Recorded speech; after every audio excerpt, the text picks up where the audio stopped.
Hi, Himeutsuki here with the first episode of my recap series of my Drakonym solo campaign. Just a disclaimer that this is a campaign that I'm playing while the game is in alpha and now beta, and so rules may change as I go. It shouldn't affect the recap that much because the recap is generally more story-based, but just know that what I am using are materials that are still in progress, shall we say. And so in this first episode, we're going to take a look at my player character and then dive into the first story arc. All right, so let's go ahead and get started. So my PC or player character is Axel Ironflame. He is a halfkin, so he is half Ferrovox, half Drakari. I chose these abilities for him. So he has ferret agility, so he has a slender and flexible body. He can easily squeeze through spaces as small as his head. This is a little tricky because he is wearing full plate armor, but theoretically speaking. He is also frustratingly likable, so he gains a boon on checks to sway somebody to his side through persistent effort. And then I chose Draconic wings, so he's got wings, so he gets to have flights equal to his speed, allowing him to fly for a certain number of rounds before landing, so it's pretty handy.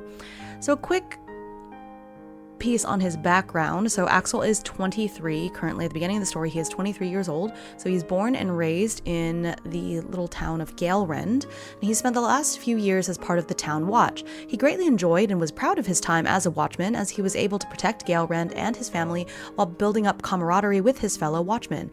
However, over time the village has become more wary of outsiders, which he doesn't agree with. He misses the times when Gaelrend was open and welcoming to all travelers and visitors. Due to his upbringing and coming from a mixed kin household, he has a great respect for other cultures and kin, though Gaelrend has mostly humans, Drakari, and Featherborn. Ultimately, Axel decides to leave the Watch and set off on an adventure of his own.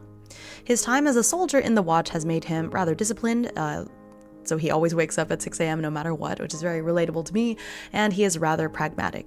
So I used this supplementary material, which I will put in the info box, called What's My Motivation, to help determine his personality. Just to give me a little bit more on what kind of character he is. And this is very long, so I won't necessarily read through all of it, but I'll summarize some of the key points here. He is detail-oriented, organized. He is fairly trusting. He's not a total yes man. He's not going to do everything, but as any good old RPG protagonist ought to be, he does like helping people, especially if he doesn't have to go out of his way too much. He'll usually do it. He is not prone to snap judgments though. Good balance of excitement and time to recharge. So he's pretty much an extrovert, but he does need some time to himself. He is fairly secure in who he is, likes making his own decisions. Fairness and equity are very important to him, so he is a champion of right action. So that is part of why he left the Watch in the first place, so that's very important to him. That being said, he believes that life is meant to be fun, and so he is more optimistic. He tries to jump into new things with both feet, etc., etc. He is self-righteous at times. This hasn't really come up that much, but because of his values, he can tend to come off that way at times, for sure. Some little quirks: he hums to himself when he's concentrating, and he does get antsy if he doesn't spend time in a forest every few days. Currently, that hasn't been an issue.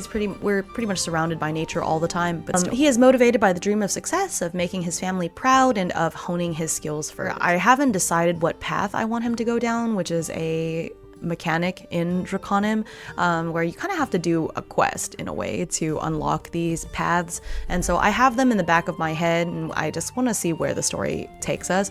But one of the ideas I have is for him to be a forebearer, and so for him to do that, he has to survive a dream where a paragon offers him a choice between power and peace, and he has to choose power. I feel like that would happen in a very extreme moment, so obviously has not happened yet. And then Oathless, where he has to complete a mercenary contract where all others faltered, delivering the task alone. This is the one that I'm leaning towards right now, but we're still very early on in his journey, so neither of these is really relevant at present. So he is a fighter, and within fighter, I chose for him to be a gladiator. So I chose the martial traditions, power and precision. Here are his exploits and perks. There are a lot of them. I love that this one is called Are You Not Entertained? So whenever you achieve 4+ successes on an attack, the enemy with the lowest threat level that can see Axel is frightened. I forget to use this one pretty often, but it is helpful. Takedown I use all the time, but Axel gets to spend a grit when he attacks, and if his attack hits, they get knocked down. So that's nice because it sort of robs them of an action because they spend an action having to get up.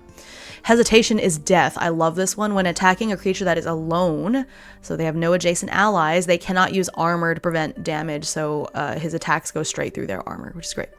Weapon Master, I get an extra d6 when rolling his attack, so that is nice, and he pretty much only uses a blade, so very helpful there. Showman's Flourish. Once per scene, when Axel defeats or disarms an enemy, it intimidates or inspires onlookers, so then I get a d6 on the next check. I haven't really used this one that much because we've been defeating enemies like in a pretty isolated way, but still, it could be useful in the future. And then these two, I believe, come from the beginning of the tree, but Expert. So if using Mind to analyze, strategize, or predict movement, gain a boon on checks related to planning or squad-based actions. And then Tactical, once per day, grant Axel or an ally, which generally is Tink, who we'll talk about in a little bit, a boon on their next roll if you are part of it. He has a career as a rising mercenary, so he has this special scarred perk, so when he takes a heavy wound, oh, I forgot about this. That's helpful. This should have come up more than it has. You gain plus 1d6 on your next attack. And then as a mercenary, he builds rapport with adventurous traders and those who value results over rank. So all of that because he is currently a mercenary. Then here's his inventory. I'm not going to read through all of that, but he's got various things. Axel primarily uses a long sword. We've got a short sword as a secondary weapon in case the long sword gets dropped or something, but I haven't had to use the short sword yet. As I said, he does use iron scale mail. Currently, I have another NPC that follows Axel around that I control at times. Tink is a performer type, so sort of like a mage type, kind of mage bard kind of character, and Tink is Axel's younger brother who is 16. Tink wishes to become a musician, and so he's like part of the adventure. Okay, so a little bit more about Axel's family. So in case you were wondering about how the half-kin came together, his mother, Justina Ironflame, is Drakari, and his father, Alderic Ironflame, is the Ferrovox. So there are 4 siblings, including Axel, so he has 3 younger siblings. Axel's the eldest. He's the only one that took more after his father, so he is a Drakari-Ferrovox, whereas all 3 of his other siblings are Ferrovox Drakaris, and so he is a little ferret that is draconic, but his siblings are all draconic, Drakaris that have some ferret traits, shall we say. We'll talk about them. But Axel is a reddish bronze ferret, basically, but he has bright green eyes, draconic wings that are like a slightly oxidized copper-looking color. On his hands and feet, approaching the digits, the fur fades away to look more like scaled claws, though he still has the little paw pads on the underside. Compared to the average Ferrovox, his tail is thinner and less poofy, so you can definitely tell when you look at him that he's got some draconic features. He does not look like a typical Ferrovox. Meanwhile, his siblings, as I said, took more genes from their mother, so they are more dragon-like with ferret features. So they have the opposite, where their claws are a bit more paw-like. There's light layer of fur, like more of like a kind of almost peach fuzz, covering them, with more of it around their heads and necks. Despite being very draconic, they have lithe, almost cat-like features, more lean than the average Drakari. Kind of imagine like toothless style. Their tails are also a little shorter and more rounded. Then Bloom, which is the only daughter, so that's the second oldest. Bloom is the only daughter, but she's often mistaken for a boy. She's kind of androgynous looking, so Bloom is more maroon in coloring. Vitri, who is Tink, Vitri is his proper name, but nobody calls him that. Vitri is more of a cream color, while Lugnut, the youngest, the little toddler, is bright red, like bright red like a flame. So their household has always been warm and full of love and light. Their father, Alderic, is a tinkerer and a merchant who opened up a shop called the Brass Hazelnut, so they run the Brass Hazelnut in Gaelrend, which sells jewelry, toys, and other sort of knickknacks and trinkets. Their mother, Justina, works at the shop with their father, and it has steadily grown in business over the years. Many years ago, Alderic was just another traveler who stopped in Gaelrend, but Justina helped him out of a tricky situation, and he ended up putting roots down here. After getting married, the two decided to change their surnames to Ironflame to to represent the union of Drakari and Ferrovox, because Ferro comes from like iron, right? And so flame, because dragons breathe fire, see, so iron flame. It's very nice and poetic and romantic. Neither of the parents has ever pressured their children into taking up the business, so you know, none of them are like being groomed to take over the brass hazelnut or anything like that. With Justina's vast lifespan, she's more than happy to look after the store for many years yet. The two instead urged their children to find what made them happy and pursue it with diligence and pride. For Bloom, that was becoming a blacksmith, so she's been apprenticed to the local smith for the last few years and is well on her way to becoming a full-fledged blacksmith pretty soon. For Axel, that meant joining the watch, and then, you know, what happens afterwards. And then as for the mischievous Tink, his calling was music, and so he's been studying music, you know, composing and all that sort of stuff. Lugnut is just Lugnut. He's a little toddler, so like nobody expects anything out of Lugnut at present. So that's pretty much it about the character and their family and all that. And so we're gonna dive into the story. And so the first story arc basically took up session 1 and 2, and so I will go through those notes. So session 1, so we started in the month of Siftrus, so Siftrus 1, so we're in Galrend currently. I can't believe you quit the watch, Tink chirps. Axel shakes his head. It was a long time coming. I just don't agree with their attitude. Did you see how Rufus was hassling that traveling merchant earlier? Just thinking about that rankles Axel. Rufus, a fellow watchman that he considered a friend, had been all but bullying a merchant who had come into town as part of a caravan. Axel had had to step in, and to his utter shock, Rufus had actually given him flack for it. Being treated this way by someone he trusted was the final straw.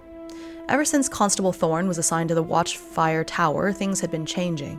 She's a stern, vigilant person, which isn't a bad thing, but many feel she's taken things too far. Is that how things are done in Witherthurs? But that's not how things should be done here. Tink, who had been loafing around the town square as usual, had seen the whole thing and trailed after Axel after he quit. Still, you were in the watch for so long. I thought for sure you'd get promoted soon. And be put in charge of that circus? No thanks. At this point, Axel was all but tearing off his cape and badge. Tink, over a foot taller than Axel despite his younger age, awkwardly stoops down to pick up the pieces that Axel's dropping. So what are you going to do now? Now that gives Axel some pause. He hadn't thought that part through. Young man! Axel turns sharply and comes face to face with the feather-born merchant that he'd helped out earlier. You're quite nimble despite your size. What can I say? I had to practice to keep up with my siblings who've been more blessed in height, Axel replies with a practiced smirk. The Featherborn laughs. I apologize for stopping you. I merely wanted to give you a small gift, a token, really, for your assistance earlier. I was starting to worry we wouldn't be let into town. Oh, you don't have to. Nonsense, I insist. The Featherborn pushes a round object into Axel's paws. I'm told this is a dragon egg, but I've had it clattering around in my wagon for years, and it's never made so much as a peep. It might work well as a paperweight or some such. At least it's nice to look at. The egg is a silver color, but when it catches the light, it looks more blue, or sometimes pink. It's mostly round, but has 2 horn-like structures and some fluff stuck to the top of it. I don't know if this is really an egg or not, but at least it looks the part. You really didn't have to, but I'll gratefully accept. My parents are merchants too, so maybe they can display it in the shop. The other merchant beams happily. I'm glad it might see some more use than I've had for it. I wish I could give you more, but times have been tough recently. There's been beasts descending from the southern mountains lately. Dreadful business. Axel has heard of this, of course. It's been a nightmare for the watch as well.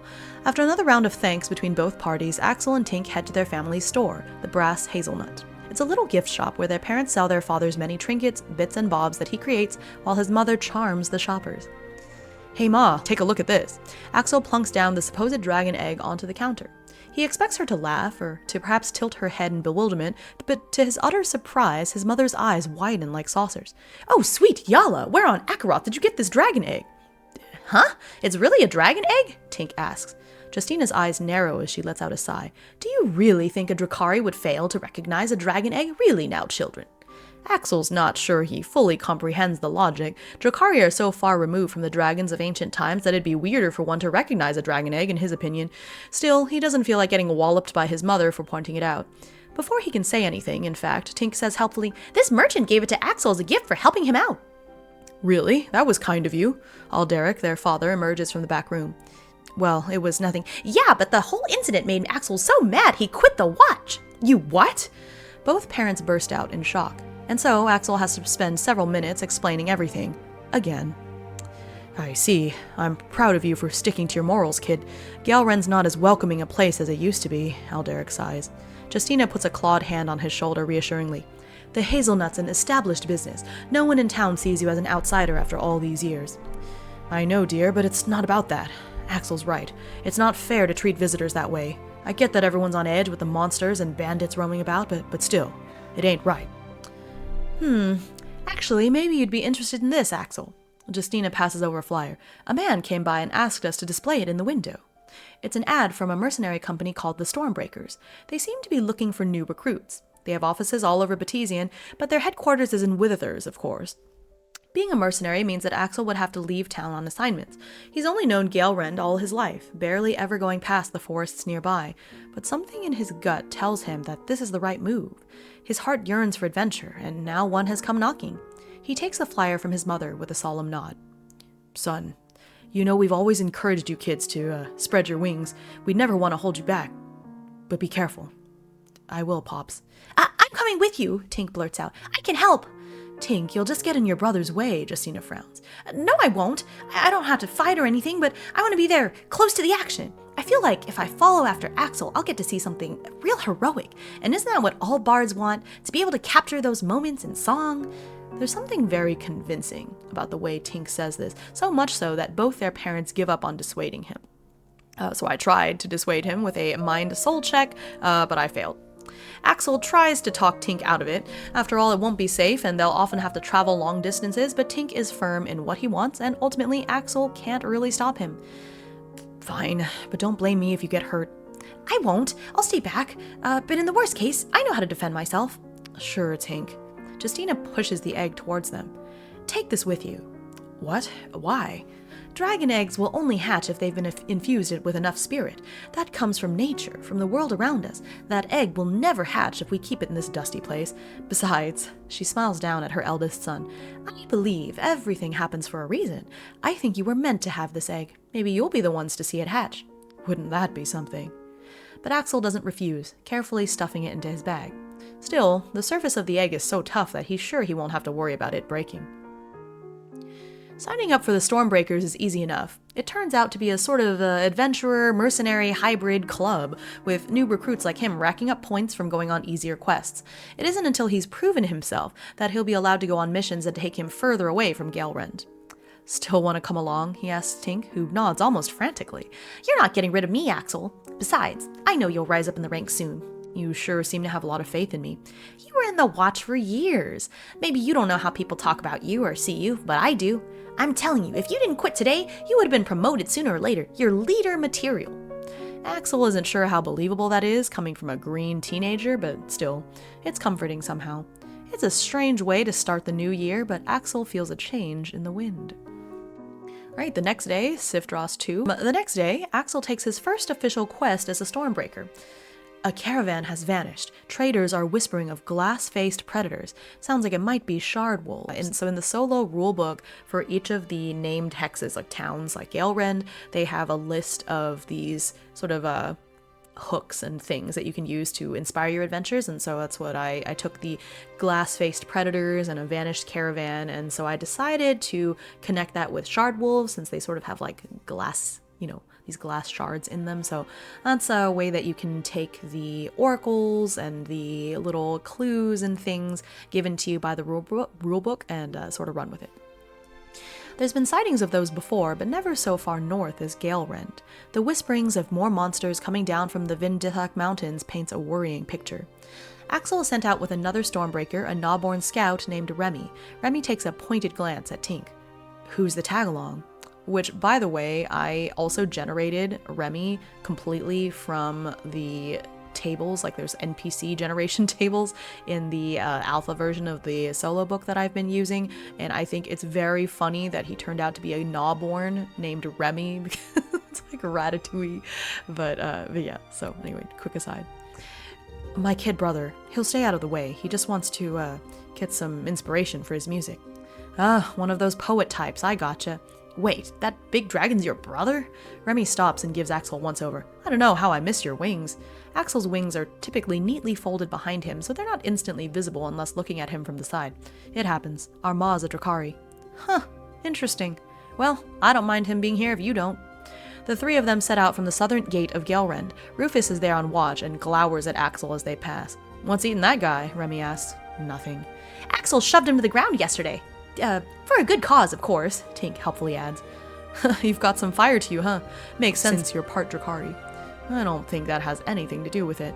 Outwardly, Axel just sighs. So in the solo gameplay loop, you have 2 morning events and then a night event, and so I rolled for the weather, so we've got clear skies, and then for the morning event we got a random encounter that I had to do a check for, so I did succeed in the check. While going down south, Axel hears his name in a language he knows he's never spoken. When he turns, it's just Tink practicing his Drakarian. Is that my name? I think I've heard Ma say it before. Oh yeah, I think so. Did it sound right? I've got no idea. It didn't sound like Axel, yet somehow he recognized it anyway. Drakarian is a deep-toned language intoned with fire and gusto. He tries saying it himself, but it doesn't sound quite right. Oh, you got it! That's the sound I was trying to make. It feels strange to Axel that his obviously more Drakarian brother is saying that his own pronunciation is better, but blood is blood. Perhaps he can learn the language if he tries. Axel wishes he'd paid more attention as a child when his mother tried to teach him. Which, by the way, I don't know anything about the Drakarian language, so hopefully I made up those details okay. So then, for the next one, I did a world mind check, so to sort of see if we could track the caravan. So I used the survival kit that I've got in my inventory to get a bonus, and so we have 3 successes. And so then the action insight that I rolled from the oracle table was begin. So I guess we began the journey. So Axel and Remy spend several hours tracking the caravan from its last sighting. Sure enough, while the caravan is gone, there are lots of wolf prints in the earth. It gives them something to go off of. The tracks lead to the foot of the mountain, but then the tracks go off to the side, around the mountain. Although the passage through Vindithok isn't safe anymore. Maybe they thought they had better chances getting away from the shard wolves if they went around, but those things are crafty. I wouldn't be surprised if there were more on the other side. Should we keep following? Nah, it's not safe. We can't see so well in the dark, and we're no good to anyone dead. Let's make camp and set off at first light. Remy talks like a wizened veteran, which gives Axel some comfort. He decides to do as the Gnawborn says. Why don't you and your brother make camp? I'll scout ahead a little so we know exactly which way to go in the morning. The division of labor thus set, Axel and Tink get to setting up camp, starting a fire and all that. Soon enough, Remy returns and says that the trail continues to the southeast. So we got a stillness encounter in the night. It's a quiet night, but Axel's eyes are drawn to a white flower that blooms under the moonlight. He's sure that it wasn't there earlier. He nudges Tink, who had been on the verge of falling asleep, to tell him about it. This would be a perfect detail for a song. What could it mean? Probably means we're about to find something unexpected. If this flower blooms in the moonlight, there's probably a lot of spirit here. Let's take the egg out. Tink reverently places the egg next to the white flower. The silvery surface of the egg glistens in the moon and firelight. The egg doesn't hatch, but it does seem to be soaking in the spirit of the moon and of the plains. Right, so that was my first session. So at this point I did a usage die for whether or not the egg hatched, starting with a d6. Anytime you roll a 1 or a 2 on a usage die, it bumps down to the lower level, so from d6 to d4 and then hatch. So I rolled, it didn't hatch this time. So moving on, next day, Sifdrus 3. Dragon storm weather, so not great. In the morning, after putting out the fire and tidying up their camp area, the 3 of them follow the trail. Remy had scouted ahead while the siblings made camp, so the group go towards the mountain to the left. Suddenly, in the distance, there is an impossible sight. The mountains stretch out towards the horizon as if they are an endless plain. It's a distortion in time or something. It's gotta be magic. See if you can find the origin point and break the loop, otherwise we might be stuck here for a while, Remy advises. So this is another random encounter. I did succeed on the world mind check. With his keen eye honed from his time serving on the watch, Axel is soon able to pinpoint a spot of distortion where the endless stretch of mountains doesn't look quite right. With a deft jab of his sword, the entire loop shatters, returning the landscape to normal.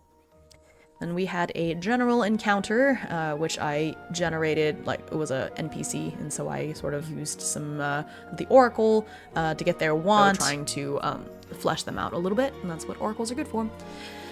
As they continue their trek following the trail of Prince, the trio runs into an elf and her small band of followers. Do you not know whose presence you're in? How dare you not kneel? One of the retainers barks. This is Lady Orivian of Hero's End. She is the one who witnessed the moving. These words mean absolutely nothing to Axel, who tilts his head curiously. The moving? The moving of what? The retainer who proclaimed the lady's identity sputters indignantly. The moving of what? How dare you? Obviously I am speaking of the petrified hero, Aaron Stormfeather. Do you not know of the prophecy? Axel turns to Tink and Remy. Do either of you know what he's going on about? I mean, I know who Aaron Stormfeather is. Did Lady Orivian see, Mr. Stormfeather moving? I thought he was petrified. Tink's eyes sparkle with curiosity. The noble elf woman sniffs delicately. Indeed, I witnessed the statue moving one night. Lord Aaron will return, no doubt, and as the one who witnessed it, I shall, no doubt, stand by his side. We're a long way from Hero's End, lady. If all that's true, what are you doing all the way over here, near Gelrend? Remy points out. Lady Orivian's face blanches. How dare you question Lady Orivian? I see we are in the presence of ignorant peasants. Let us away, my lady, lest their humble origins rub off on you and make you less pleasing to the hero upon his return. With that, the group shuffles away. Rather hastily, Axel notices. And then I got 4 successes on a mind check, to sort of like insight, you know. He gets a strong sense that Lady Orivian is a scammer of some kind. No doubt if he and Remy had been more deferential, the group might have asked for donations to their cause. It's people like that that have made the watch more distrusting and vigilant, ruining things for innocents, Axel says with a sigh, shaking his head. After a while, Remy suddenly sticks his arm out, stopping Axel and Tink from proceeding. Shh, I hear something. The other two freeze in place, listening hard. There's a whistling in the air, as well as low growls. I think we've found them. So I did a body shadow check, kind of low difficulty, and I got freaking 8 successes, so that was great. Melding into the shadows, Axel takes the charge and sneaking up close to the group of shardwolves. He can see a wagon close behind them, though they seem abandoned, or perhaps the merchants inside have already fallen victim to the wolves. Axel turns to Remy and the Gnawborn nods grimly. These wolves have to be taken care of. Axel puts a hand on Tink's shoulder, message clear. Stay here where it's safe. Tink furrows his brow, oops, but then nods. Let me fix that real quick. Haha. But then nods. Though Axel's younger sibling can be somewhat reckless, he knows to listen to his big brother. Remy and Axel decide to split the group, each taking on 2 of the shard wolves. So we had combat here, which I won. The shard wolves proved to be very aggressive, teleporting here and there and biting at Axel throughout the fight. Disadvantaged as he is, being flanked by 2 adversaries, Axel's armor proves its worth. Though he takes some damage in the fight, Axel is able to eventually take down both of the shard wolves. At one point, the second shard wolf is so frightened upon seeing Axel kill its ally that it spends several seconds too stunned to move. Which, by the way, I did adjust the difficulty because shard wolves are supposed to be stronger, so I split it so Axel took on 2 and Remy was supposed to take on 2, you know, off screen. And so what I did was I halved their original stats because Axel was only level 1. I didn't want him to die right here, so I thought this made things more fair. So he did fight 2 of them, but I did weaken them, like I just halved all their stats. Axel, I think the dragon moved inside the egg! So I did a oracle here for whether or not Remy got injured, and unfortunately he did get injured. Wiping the sweat and grime from his brow, Axel turns to Tink, who has started running up to them. It seems Remy's handled the 2 wolves on his side as well, though with some injury. Tink holds up the egg to Remy, who examines it closely. The egg seems to be pulsing. The baby dragon inside stirs. Maybe it'll hatch soon. Keep it safe, will you? I will!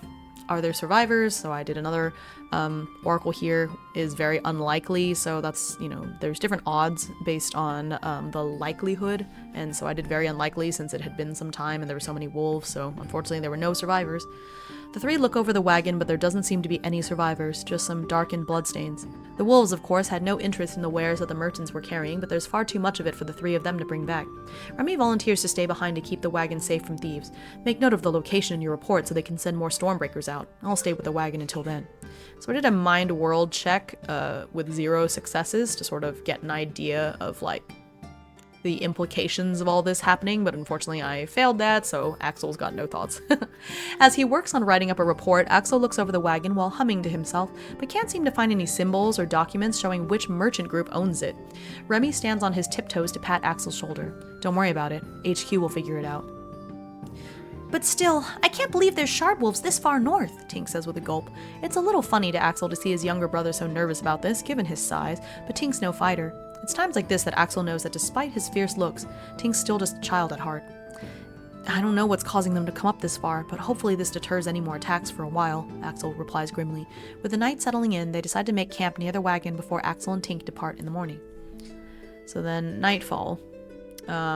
So I did succeed in this check, so I didn't have to fight anything. As they set up for camp, Axel hears something sniffling just beyond the camp. He tells Remy, who is able to sneak up to see what it is, "Just some animals, I shooed them," or Remy, sorry, "Just some animals, I shooed them away." Feeling safer after that, Axel has a good dream.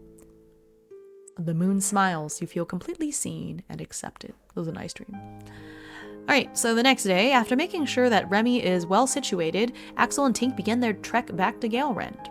Though I got no encounter in the morning, so they don't have any trouble for the first leg of their journey, in fact making faster time than before.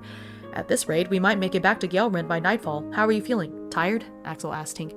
"I'm okay. I wish we could fly back. It's too far though, huh?" "I don't know about you, but I don't fly much faster than I walk." Tink scratches his head as he thinks on it. "Yeah, and especially when it's windy, it's hard to stay in the air." Axel's younger brother is still relatively lacking in coordination. It's been stormy since yesterday, raining on and off with occasional bouts of shadow and lightning. I think I rolled for the weather and got that it stayed the same, that's why. Axel nods. Probably not good to be flying during a dragon storm, especially given that we're part dragon ourselves. So then we got this general encounter that I get this one multiple times. I don't know, I just have a thing for charismatic wanderers, I guess. But yeah, I also rolled again to kind of flesh out this NPC a little bit. In the late afternoon, they come across a traveler, an Inferni, headed in the same direction. For safety, they offer to travel together, and the traveler accepts. "Are you going to Gaelrend?" Axel asks. "That's right. I'm a bounty hunter, and I heard that one of my quarry was spotted around there. You wouldn't happen to have seen them, have you?" The Inferni describes a rather generic-sounding bandit with a name that Axel doesn't recognize. "A pity. What are the two of you traveling for?" "We're returning from a job. I have to file my report with the Stormbreakers." "Ah, you're a Stormbreaker. Good group of mercenaries, that. Have you been to their headquarters in the capital? It's a magnificent building." Axel shakes his head. "I'm a new recruit, so it'll be a while till I have reason to go there." The bounty hunter looks Axel up and down. "You look like a seasoned warrior, though." "My brother was in the town watch," Tink chirps. "He's got lots of seasoning." The Inferni pauses before laughing heartily. "Well-seasoned guy, your brother? That's nice. So why are you tagging along?" "I'm recording everything that happens on his adventure. One day, I'm going to be a famous bard, and everyone will know my work." "I see. A famous bard, huh?" The bounty hunter's face darkens. "What are you going to do if you can't meet those lofty goals of yours?" Huh? Tink, who was mid-ramble about his hopes and dreams, pauses. I mean, if I try hard enough, I'll make it, right?" "Taken from me, kid. Life doesn't usually turn out the way you want." Tink noticeably droops. "Hey, he's just a kid. No need to make him savvy to the harsh reality just yet," Axel says to the other man. "Well, someone should introduce your kid brother to reality if you won't." "It's not that I won't. I just think there's a time and place for it. Besides, he's got talent." Sure. Things are pretty awkward after that, but eventually the three of them part ways once they reach Gaelrend. Axel makes his report to the Stormbreakers, earning some money and points for the trouble. "We should have another job for you tomorrow if you stop by," the front desk person tells Axel, who nods. Axel's given a chalk-etched cord as a reward for completing the job. As they're walking through the streets of Gaelrend, with night starting to set in, Tink suddenly exclaims, "Axel, I think it's hatching!" "What?"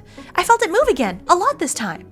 Tink hurriedly removes his backpack and takes the egg out. Sure enough, the shell is cracking. After the two of them move to a slightly more secluded spot, Tink places the egg on the ground. The two of them stare at it in awe as it shakes and continues to crack.